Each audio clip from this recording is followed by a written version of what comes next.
Dawn January 8, 1944, the Italian front. A world reduced to white and gray. The Apennine Mountains are not a landscape. They are a fortress of ice, a kingdom of misery. The wind does not whisper here. It screams, knifing through wool and leather, stealing breath and warmth with indifferent cruelty. This is the winter line. And on a razor-backed ridge known as Monte Difensa, the war has frozen solid. The air is thin, laced with the metallic scent of impending snow. Below the valleys are shrouded in a thick fog, a sea of cloud that smothers the world. Up here there is only exposure. The silence is a deceptive blanket. It is not true silence, but a vacuum filled by the ringing in a man's ears and the frantic beat of his own heart. It is the silence of waiting. The silence before the storm. Through this white waste they move. Not an army but a patrol. A single file of dark, bulky shapes against the blinding snow like ants on a marble table. These are not ordinary soldiers. They are men of the 1st Special Service Force, a joint American-Canadian unit. They call themselves simply the Force. Their insignia is a red arrowhead, and their reputation, already forged in the brutal capture of this very mountain 6 weeks prior, is one of near mythical ferocity. But on this day, myth meets the unyielding reality of the elements. At the point of this fragile human thread is Sergeant William Bill Archer. At 26, he is an old man in this war. His face, what little is visible between his helmet and a frosted scarf, is chapped, and wind burned his eyes a tired pale blue that has seen too much. He doesn't walk so much as he plows each step, a conscious, exhausting effort to lift his boot from the snow's deep clinging grasp. His M1 Garand is slung over his shoulder, its mechanism vulnerable to the freezing damp.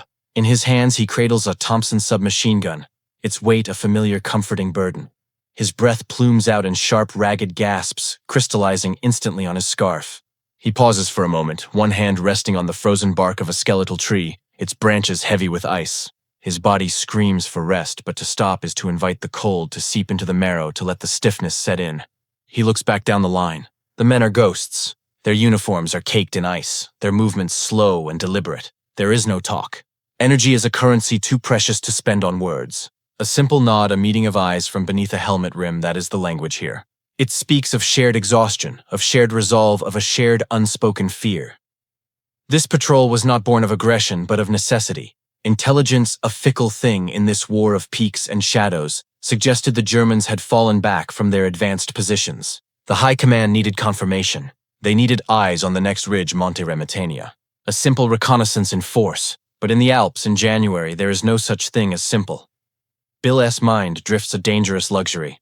He thinks of the warmth of a stove, the simple, profound pleasure of a hot cup of coffee. He thinks of a letter from his wife tucked in the breast pocket of his field jacket, right over his heart.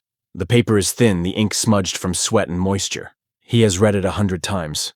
He does not need to read it again to feel its weight, its promise of a world beyond this frozen hell. It is a pinpoint of light in an ocean of gray. He touches the pocket through his layers, a reflexive, almost priestly gesture. The column halts. No order is given. The man in front has simply stopped. The silence deepens, becomes acute. Every sense is suddenly heightened. The wind's moan seems to drop an octave. Bill raises a clenched fist, the signal to freeze. His eyes, narrowed to slits, scan the tree line ahead. It is a tangled mess of shattered pines and rock, a perfect ambush site. He sees nothing but snow and shadow. But it is the nothing that is most terrifying. The absence of bird calls. The fresh, unbroken snow that should by now have shown some sign of the enemy's retreat. Corporal Jenkins, a young Canadian from Alberta, moves up beside him, his breath coming in white puffs. "Too quiet, Sarge," he whispers, his voice raspy. He doesn't need to say it. The feeling is a contagion spreading down the line. Men unsling their rifles, their movements slow, deliberate, trying to mute the sound of metal on metal. The Vickers light machine. Gun team at the center of the column moves with practiced efficiency, finding what little cover a snowdrift can offer, the bipod sinking into the soft powder. Bill unslings his Thompson, the cold metal of the grip biting through his gloves. This is the moment where the line between life and death is as thin as the mountain air. He can feel the eyes upon them. Not from a specific location, but from everywhere. From behind every rock, from within every cluster of frostbitten trees. The Germans, the Gebirgsjäger mountain troops, as hardened and expert in this terrain as the force itself. They are out there, waiting. He gives a series of hand signals. Deploy, flankers out. Stay sharp. The men begin to move off the path into the deeper snow, their progress slowing to a crawl. The world holds its breath. The only sound is the wind, now carrying a new, more sinister message. It is the sound of a bolt being driven home on a Mauser Kar 98K. a sound swallowed almost instantly by the vast indifferent mountains. The white silence is about to be broken. The sound was not loud. In the vastness of the mountains, it was a needle drop, a single sharp crack that ricocheted off the stone faces around them. It was not the report of a rifle, but something more organic. A tree limb overloaded with ice finally succumbing to the weight. A natural occurrence. But in this unnatural place, it was a trigger. Sergeant Archer S. Hart hammered against his ribs, a frantic drum against the cold stillness. He held his breath, his eyes scanning the monochrome hellscape ahead. Every shadow seemed to shift. Every snowdrift seemed to conceal a shape. This was the German way. The Gebirgsjäger were not just soldiers. They were part of the mountain itself. Phantoms who used the terrain as a weapon. They would let you walk into a killing zone so perfectly laid, you would never see it until the first bullet found its home. The 1st Special Service Force had taken La Difensa in a legendary night assault scaling cliffs the enemy thought impossible. They had torn the mountain from the German 104th Panzer Grenadier Regiment with bayonets and raw courage. But that was an attack, a clear objective. This was different. This was the long, painful aftermath of victory holding the ground and probing the enemy's new lines. It was a war of patrols and outposts, a grinding, exhausting battle of attrition, where the cold claimed more men than bullets. The German commander opposite them was a phantom in his own right, Major Karl Lothar Schultz, a veteran of the Eastern Front, a man who had seen the Russian winter and knew that ice and rock could be a more formidable ally than any number of divisions. He had withdrawn his battered troops from the exposed peak of La Difensa, but he had not retreated. He had simply folded back into the labyrinth of ridges and valleys, daring the Allies to follow. His orders were simple: make them pay for every meter. Bleed them white on the icy slopes. Back on the patrol, time seemed to stretch and warp. 5 minutes felt like an hour. Bill Archer's senses were so heightened he could hear the individual crystals of snow ticking against his helmet. He glanced at the men to his left and right. Private Miller, a kid from Chicago, his knuckles white on his rifle. Corporal Jenkins, his face a mask of grim concentration, his eyes constantly moving. These were not the fresh-faced recruits who had sailed from Virginia. These were men hardened by the brutal reality of mountain combat. Their faces were lean, their movements economical. They had learned the hard way that heroism was less about glorious charges and more about the simple, brutal act of enduring. Bill's mind for a fleeting second was not on the next ridge, but on a training camp in Montana, the heat of the summer sun on his face. The incredulous laughter when they were first issued their distinctive V-42 combat knives, wicked-looking things with a sharpened clip point. It was a weapon for killing silently, intimately, a far cry from the patriotic fervor of the recruiting posters. This was the war they had been forged for. Not for parades, but for the dark close-quarters work of clearing a bunker or a trench. And now in this vast open emptiness, that intimate violence felt both out of place and terrifyingly imminent. A soft, low whistle cut through the wind. 2 notes. The signal from the point man. Enemy sighted. Bill's blood ran cold, a sensation separate from the ambient freeze. He raised a fist again, and the entire patrol sank into the snow, becoming mere shadows against the white. He low-crawled forward the ice, soaking through his parka until he reached the point man, Private Kowalski, who was prone behind a fallen log. Kowalski didn't speak. He simply pointed a gloved finger down into the draw below them. Bill followed his gaze, his eyes straining. At first he saw nothing, then movement, a flicker of gray against the white.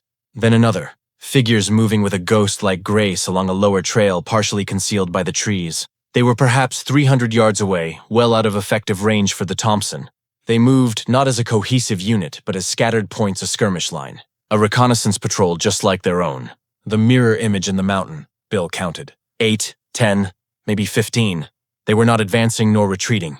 They were positioning, flanking. The realization hit him like a physical blow. The Germans weren't in front of them. They were on the high ground to their east, trying to get around them. To cut them off from La Difensa. To isolate them on this frozen, godforsaken ridge. This was the decision point. The moment where a sergeant's choice would dictate whether his men lived or died. The textbook said to engage to establish fire superiority. But the textbook was written for the forests of France, not the pinnacles of Italy. To fire was to reveal their exact position and strength. It was to start a battle they could not win, outnumbered and outflanked on unfamiliar ground. Their mission was reconnaissance, not annihilation. He looked at Kowalski, whose wide eyes asked the silent question. Bill's jaw tightened. The moral weight of command settled on his shoulders, as heavy as the mountain itself. He had to get his men home. He had to get Jenkins and Miller and the rest of the boys back to the relative safety of their own lines. He had to get back to the letter in his pocket. In a low, steady voice, barely a whisper, he gave the order that went against every soldierly instinct.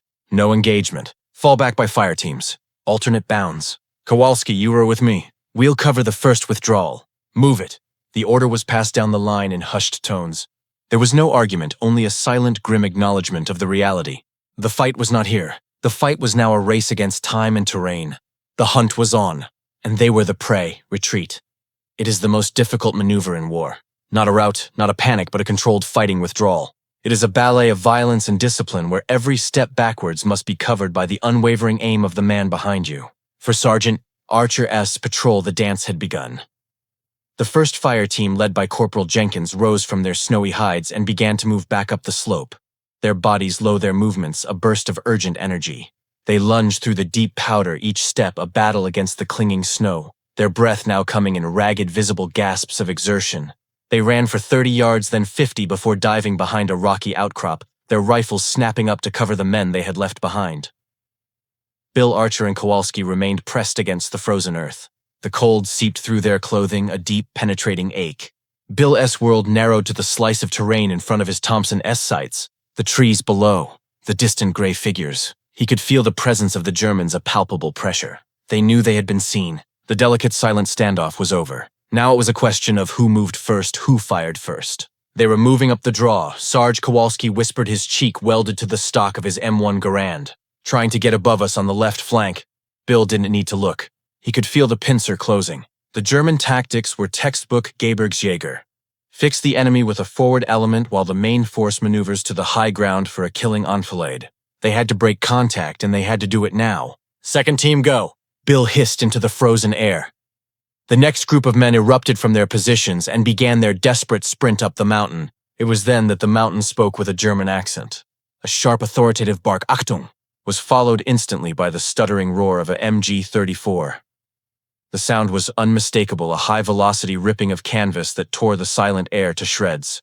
Tracer rounds glowing a malevolent green streaked up from the draw below, stitching a line of fountaining snow just behind the heels of the retreating men. The patrol was pinned.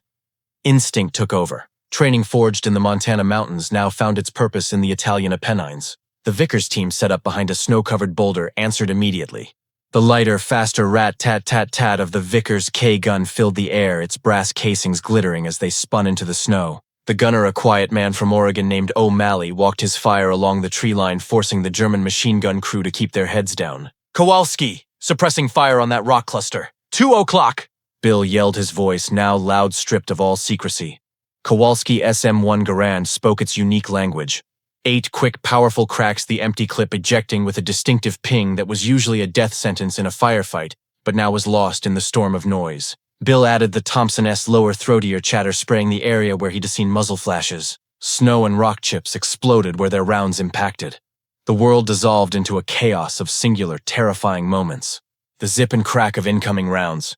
The smell of cordite sharp and acrid cutting through the clean, cold air. The frantic shouts of men. "Miller's hit!" someone yelled. Bill's heart clenched. He risked a glance back. Private Miller, the kid from Chicago, was on the ground, clutching his leg, a dark, spreading stain already blooming on the white snow around him. 2 of his squad mates were already dragging him back, stumbling towards the relative cover of the rocks where Jenkins was laying down fire. This was the cost. This was the bleeding that Major Schultz had ordered.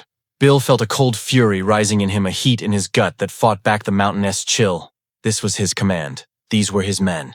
"O'Malley, keep that gun hot! Everyone else, grenades, on my mark!" The order was a gamble. Fragmentation grenades in deep snow were unreliable, their blasts often muffled. But they would throw up a screen of ice and debris. Mark! A volley of iron pineapples sailed through the air, tumbling end over end.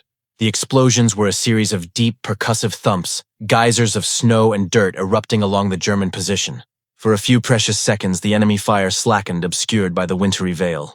"Now, everyone! Go, go, go!" Bill roared. It was not a retreat anymore.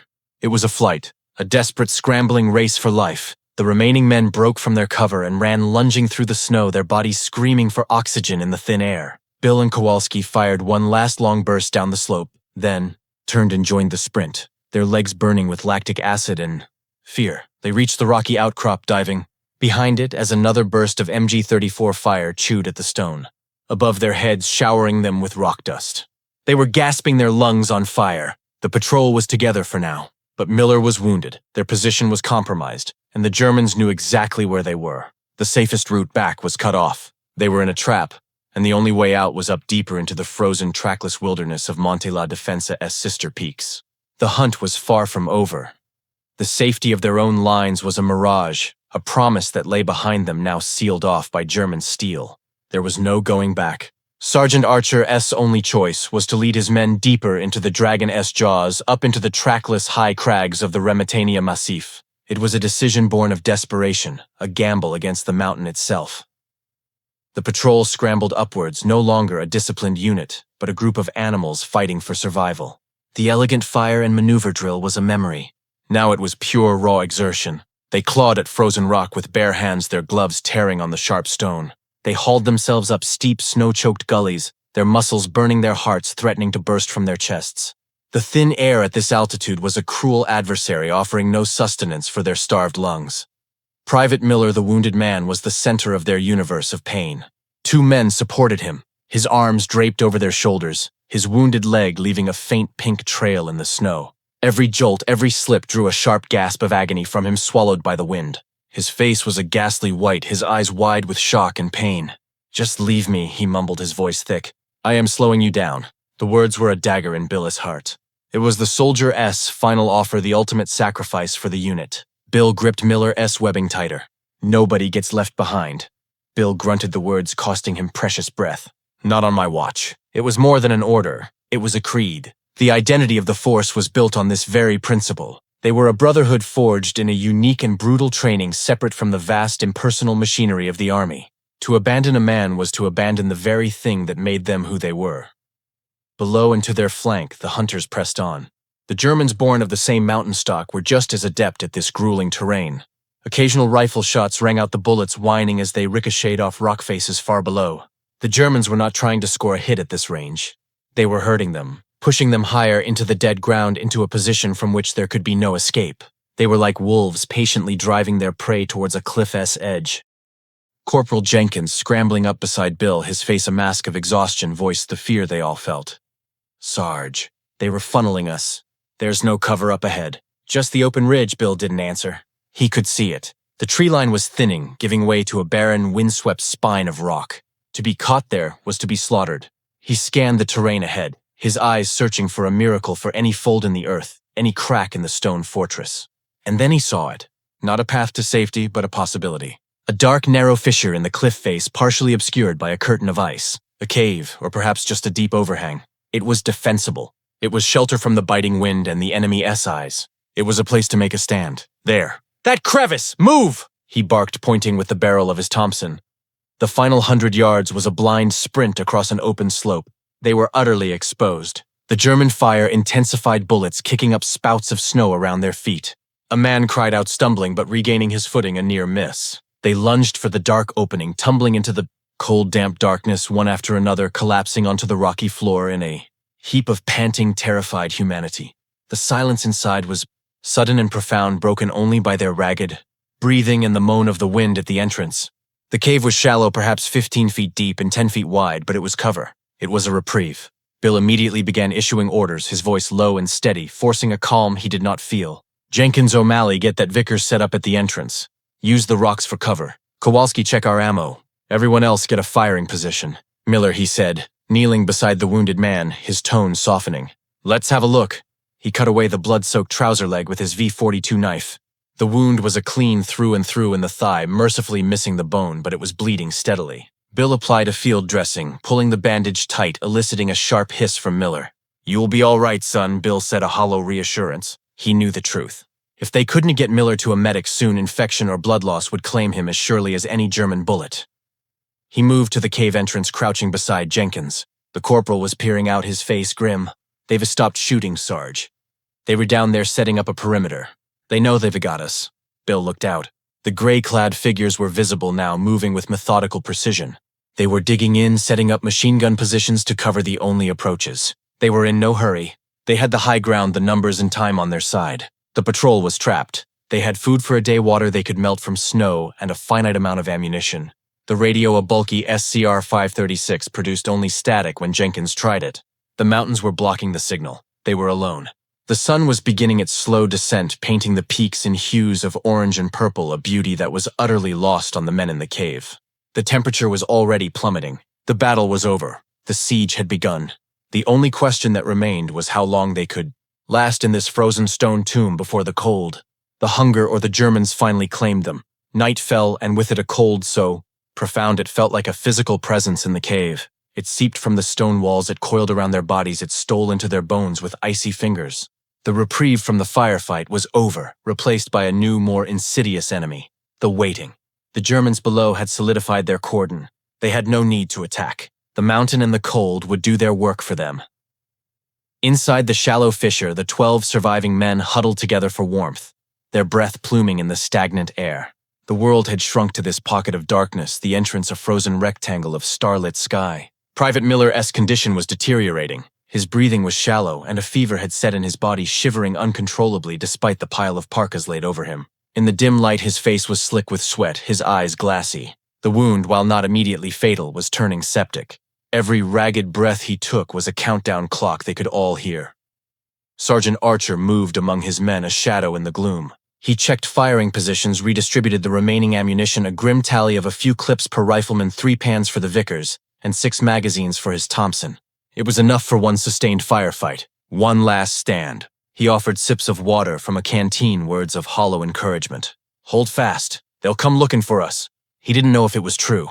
On a front this vast, a single missing patrol was a small thing easily written off. He settled next to Corporal Jenkins at the entrance, both men peering into the inky blackness.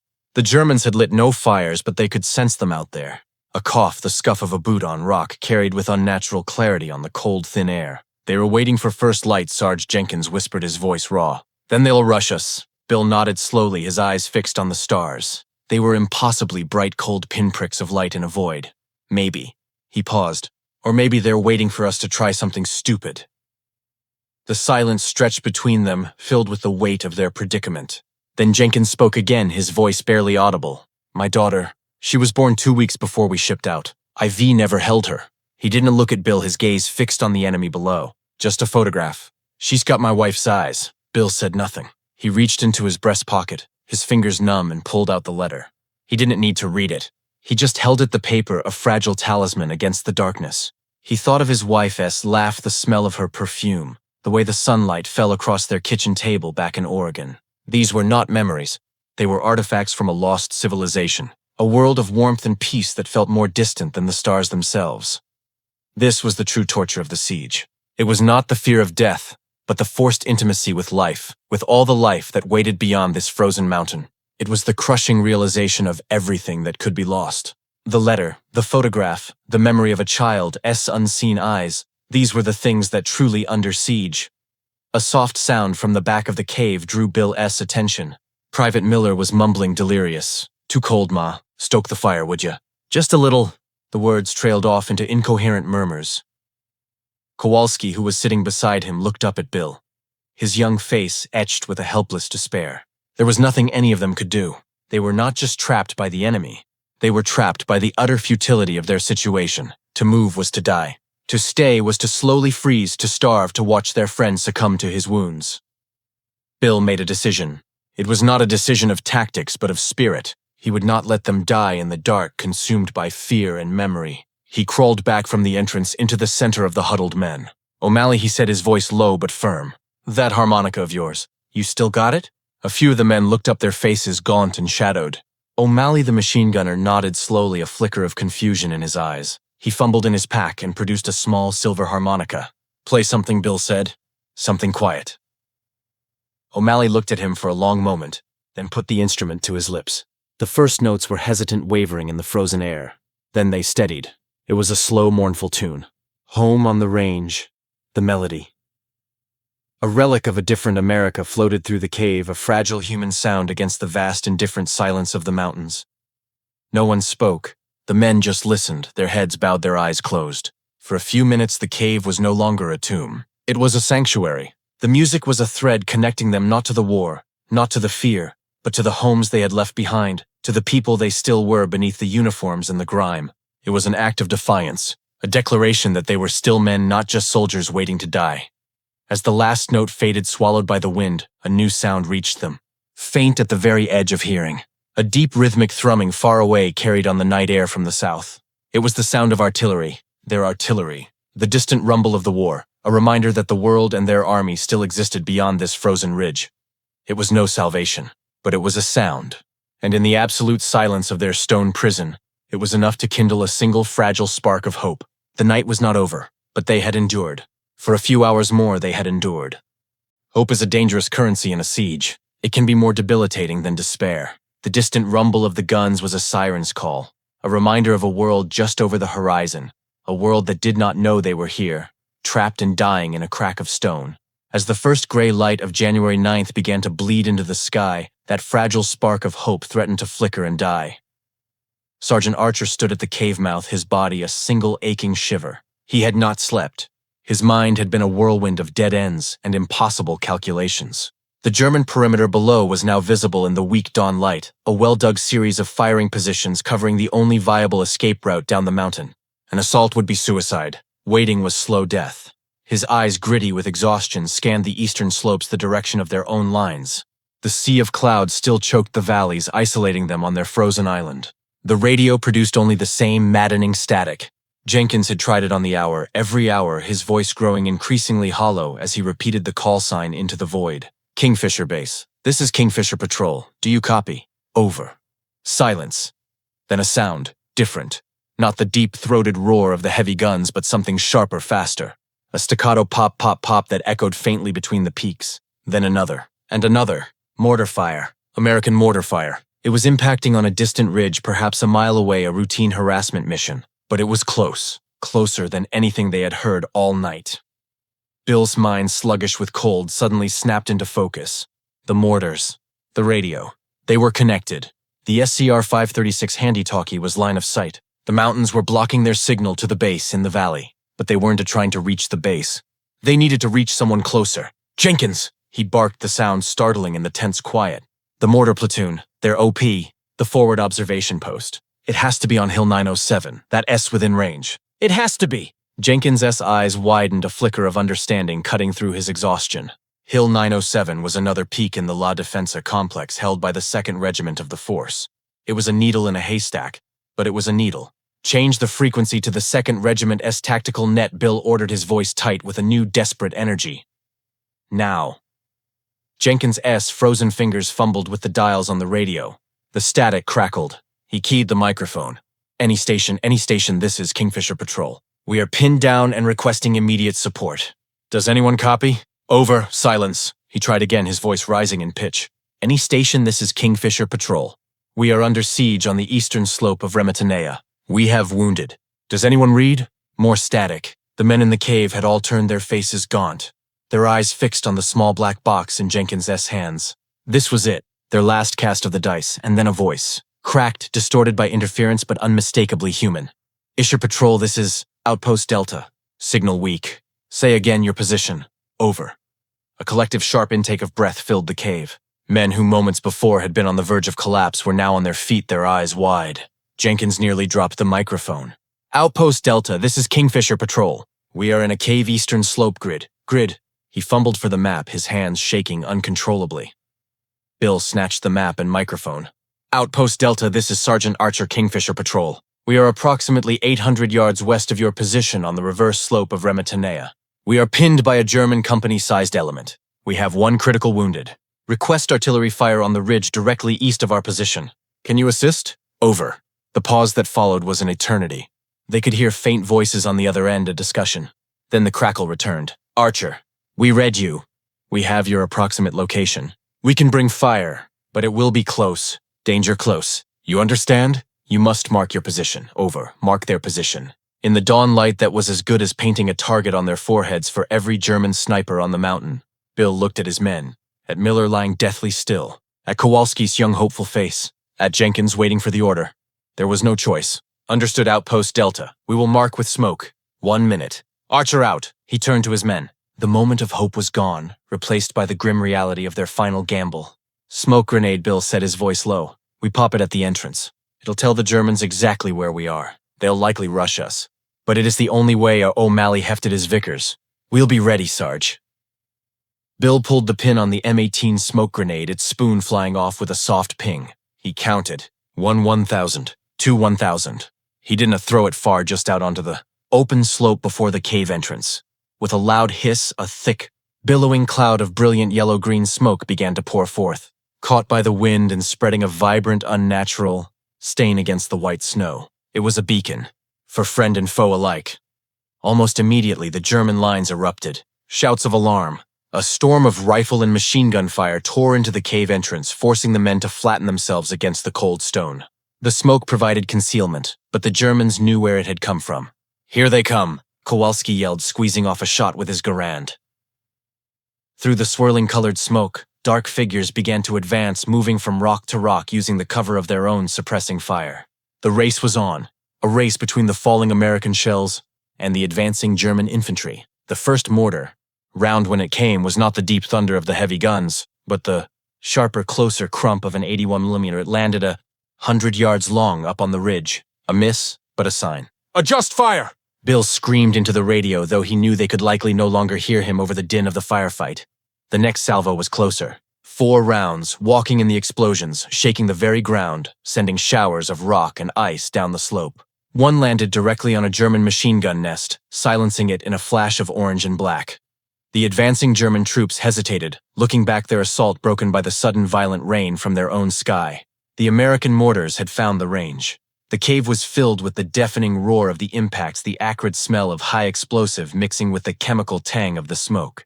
The men of Kingfisher Patrol huddled low, their hands over their ears, as their world dissolved into a maelstrom of fire and sound. They had lit the spark. Now they could only pray they wouldn't be consumed by the ensuing fire. The world ended in fire and ice. The American mortar barrage did not fall. It walked. Each 81mm round was a giant footstep, crushing rock and snow and men with indiscriminate fury. The cave, their sanctuary, became a trap, shaking apart at its seams. Dust and ice crystals rained down from the ceiling. The men pressed themselves into the cold stone floor, their mouths open to equalize the pressure. Their world reduced to a primal, shuddering roar. Through the swirling hell of yellow, green smoke and exploding earth, the German assault faltered. The precise, disciplined advance shattered under the weight of high explosives.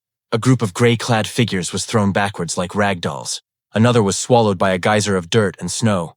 The machine gun fire from below became sporadic, disorganized. The mortars were doing their grim work, but the danger was not one-sided. Shrapnel, red-hot and razor-edged, ricocheted into the cave mouth. A sharp cry of pain cut through the din. Private Kowalski, who had been firing his Garand with methodical precision, was thrown back from his position, clutching his face. Blood streamed between his fingers. "My eye! God, my eye!" he screamed.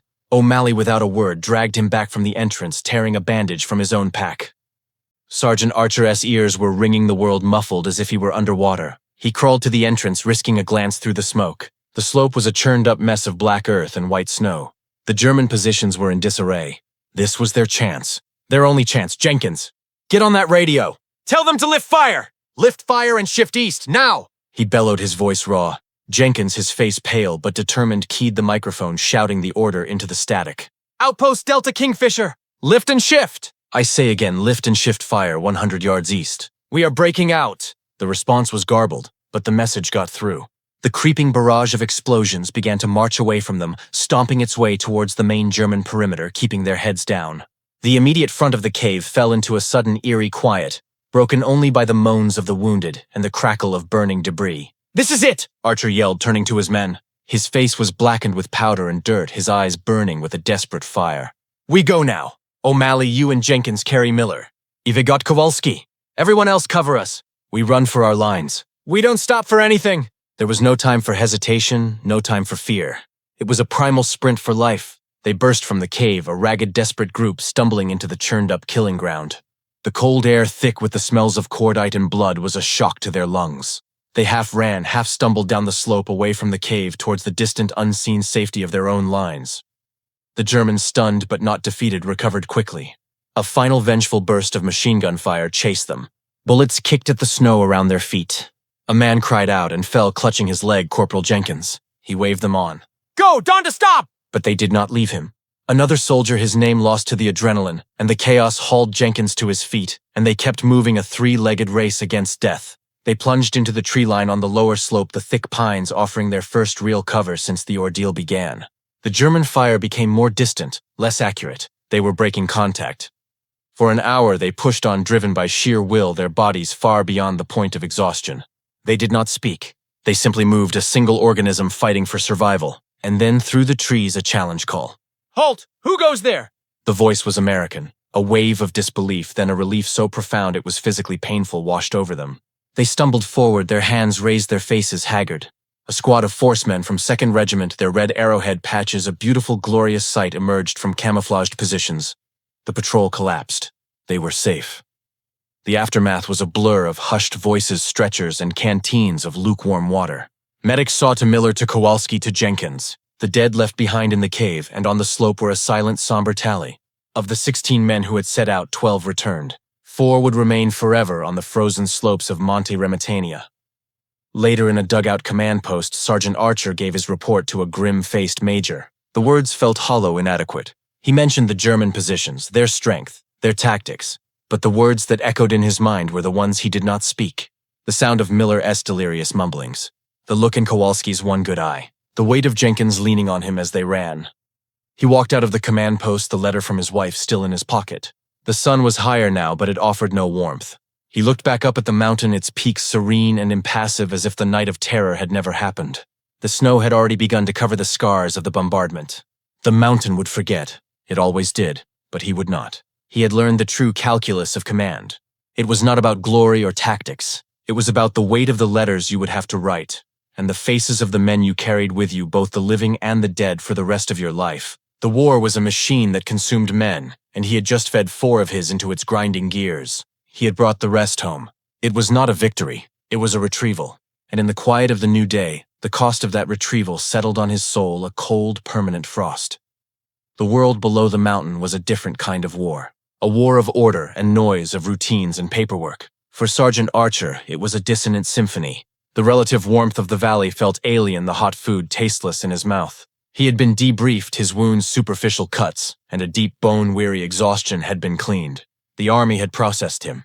But the man who had come down from Monte Remetanea was not the same man who had gone up. He stood, now in the medical tent, a long canvas structure filled with the smell of antiseptic and the soft pained sounds of broken men. The light was a dull, diffused yellow from the lanterns. He moved to the first cot. Private Miller lay still, his breathing shallow but steady. The fever had broken. The medics said he would keep the leg, though he would never run again. Miller was asleep, his face pale but peaceful, escape from the mountainous grip. A life altered but retrieved. At the next cot was Kowalski. A thick bandage covered the left side of his face, a stark white contrast to his grimy skin. His one good eye was open, staring at the canvas ceiling. He did not look at Bill as he approached. "The doc says you'll be on a hospital ship by week's end, son." Bill said, his voice softer than he intended. Kowalski gave a slow, deliberate nod. He still did not look over. "I can see it, Sarge. But I can still feel the mountain. The cold. It's in here." He tapped a finger against his temple. The shrapnel had taken his eye, but the mountain had taken something else. A piece of his light. A casualty not listed on any report.